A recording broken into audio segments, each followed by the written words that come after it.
Hello friends, speed of light. क्या हम light से ज्यादा तेज ट्रेवल कर सकते हैं? इंसान शुरू से ही तारों को देखता रहा है। हजारों सालों तक हम यही मानते रहे हैं कि हम भी चांद और सूरज जितने ही करीब हैं, कि हम हाथ बढ़ाकर उनको टच कर सकते हैं। बट नए नए इनोवेशन और टेक्नोलॉजी के आने से हम ये जानते हैं कि हमारा यूनिवर्स कितना बड़ा है। सबसे करीबी तारा भी हमसे 40,000 किलोमीटर दूर है। आज हमारे पास जो सबसे तेज स्पेस क्राफ्ट है वो भी वहां तक 1000 साल में पहुंच पाएगा। आज ये सब जानेंगे स्पीड ऑफ लाइट के बारे में इस वीडियो के माध्यम से।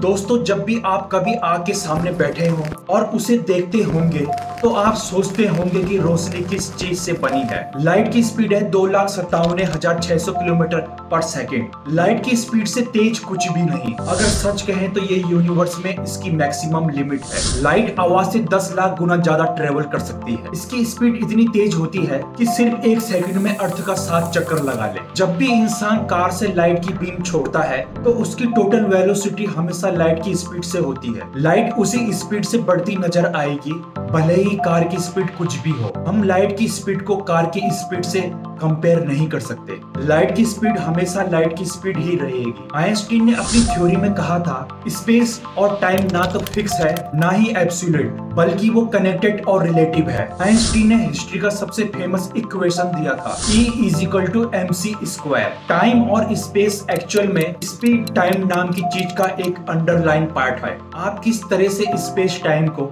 टाइम इन स्पेस में बांटते हैं, ये आपकी मूव करने में डिपेंड करता है। इसी वजह से इसके बारे में आइंस्टीन को लगा कि टाइम और स्पेस एक ही चीज है। तब उन्होंने मान लिया था कि एनर्जी और मास भी एक ही है। आइंस्टीन के इक्वेशन के अकॉर्डिंग हम एक रॉकेट में जितनी एनर्जी डालते हैं उसका मास भी उतना ही बढ़ता जाता है। जितना बड़ा होगा उसे उड़ाना भी उतना मुश्किल होगा। उसे लाइट की स्पीड में उड़ाना बड़ा इम्पॉसिबल है, क्योंकि तब रॉकेट बहुत ही बड़ा हो जाएगा। जैसे जैसे लाइट की स्पीड के करीब पहुंचते जाएंगे तो एनर्जी भी बढ़ती जाएगी। अगर आप वास्तव में लाइट की स्पीड में जाना चाहते हैं तो उसके लिए उस स्पीड पर एक्सेलरेट करने के लिए तो आपको इनफिनिट एनर्जी की जरूरत पड़ेगी। मगर आपको एनर्जी भले ही मिल जाए पर आप उस स्पीड पर कभी नहीं पहुंच पाएंगे। आइंस्टीन की थ्योरी ऑफ रिलेटिविटी की वजह से ही लाइट हमारी दोस्त भी है और दुश्मन भी। उसकी बेहद तेज स्पीड की वजह से ही हम पृथ्वी के दोनों कोनों में करीब करीब कम्युनिकेट कर सकते हैं, मगर हम लाइट से ज्यादा तेजी से मूव नहीं कर सकते। इसीलिए हम सोलर सिस्टम में उन तारों तक कभी नहीं पहुंच सकते जो कि हमसे काफी दूर है। मेक्सिको सिटी के फेमस साइंटिस्ट कहते हैं, स्पेस का स्पेस मास यह एनर्जी से डिस्ट्रॉय हो सकता है। इसका बेसिक आइडिया ये है कि हम स्पेस को अपने चारों ओर फैला सकते हैं। इससे हम अपनी पीछे रखी चीजों से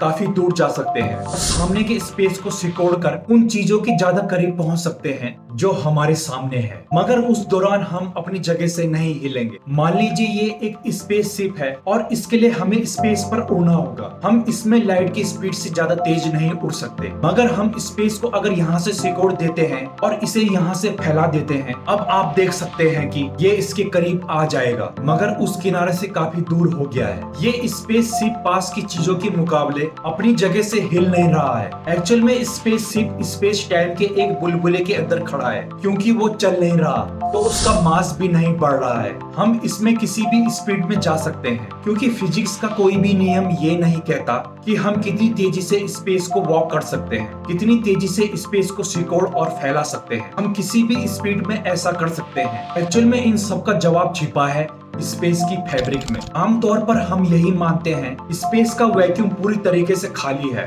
मगर सच तो यह है उस खाली स्पेस में भी एनर्जी है। हम उसे स्पेस की 0 पॉइंट एनर्जी कहते हैं। क्वांटम मैकेनिज्म थ्योरी तो यही कहती है वो खाली स्पेस असल में एनर्जी माइक्रोस्कोपिक पल्सर से लगातार चमकता रहता है, क्योंकि उसके पार्टिकल लगातार बनते और खत्म होते रहते हैं। साइंटिस्ट ने साउंड की स्पीड तो हासिल कर ली, लेकिन स्पीड और लाइट हासिल करना जरा टेढ़ी खीर है। आज के लिए बस इतना ही। अगर आपको ये वीडियो पसंद आए तो स्पेस की जानकारी के लिए वेल नेचर के साथ जुड़े रहिए। नमस्कार।